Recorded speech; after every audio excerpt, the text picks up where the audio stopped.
As to the Omicron variant, Alabama has been lucky these past few weeks, seeing no cases of the Omicron variant in our state. But today, luck ran out. Alabama is now seeing its first case of the unfamiliar variant. WGHN's Allison Polk is live in the newsroom with what the state expects now. Allison?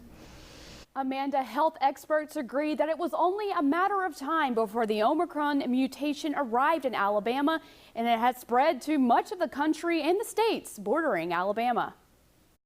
The first case of the Omicron variant has now been confirmed in the state of Alabama. It was discovered in a resident of the state's West Central Public Health District. The person had mild symptoms and had not traveled outside of Alabama.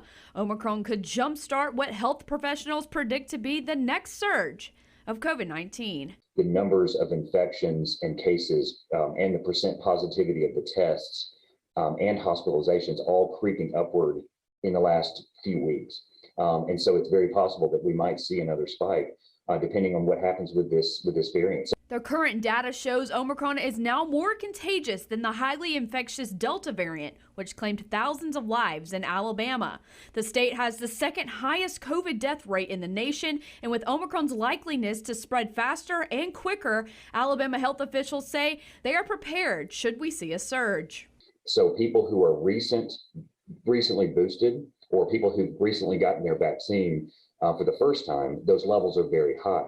And then they do wane over time, and then the booster shot helps bring them back up. So it may be that people that are up to date with their shot are better protected. With the limited data about Omicron, health officials are concerned that the antibodies from natural infection, vaccination, or monoclonal infusion may not be as effective in protecting you from the virus. But with Alabama being the least vaccinated state in the country, according to the CDC, Dr. Stubblefield says it's better to be vaccinated than not. We have learned how to better staff our hospitals. We have learned how to move teams into place to support testing and treatment, depending on where those are needed. And we've learned a lot about how to deal with that surge and the capacity that happened.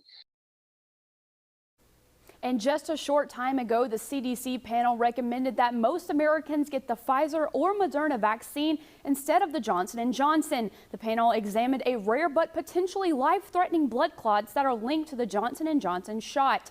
The Pfizer and Moderna vaccines don't come with this risk. Now the CDC must decide whether to accept the unusual recommendation. Amanda? All right.